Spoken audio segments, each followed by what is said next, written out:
आप देख रहे हैं ओपन बुक भारत। देखो नदी फिर खतरे के 1 मीटर ऊपर। घंटे में 24 से 27 सेमी बढ़ रहा है स्तर।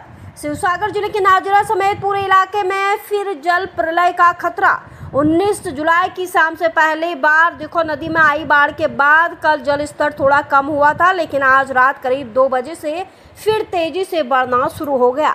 जल संसाधन विभाग के अनुसार हर घंटे 24 से 27 सेंटीमीटर की तेजी से बढ़ रहा है जल स्तर। वर्तमान में खतरे के स्तर से 1 मीटर ऊपर बह रही है दिखो नदी। नदी किनारे रहने वाले लोगों की नींद उड़ी हुई है। प्रशासन ने आम जनता से सतर्क रहने और सावधानी बरतने की अपील की है। কি ক'ব কিমান সময়ৰ পৰা বৃদ্ধি পাইছে?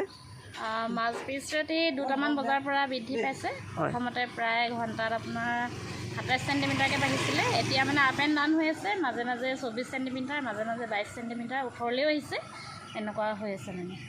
এয়া বিপদসীমাৰ ওপৰত আছে? এতিয়া বিপদসীমা 1 মিটাৰ ওপৰত আছে বৰ্তমানলৈকে। ৰাইজক কিবা সাৱধানবাণী কিবা দিছে নেকি আপোনালোকৰ বিভাগৰ ফালৰ পৰা? আমাৰ বিভাগৰ ফালৰ পৰা সকলোকে সজাগ হৈ থাকিবলৈ কোৱা হৈছে, সকলোকে খবৰ দিয়া হৈছে।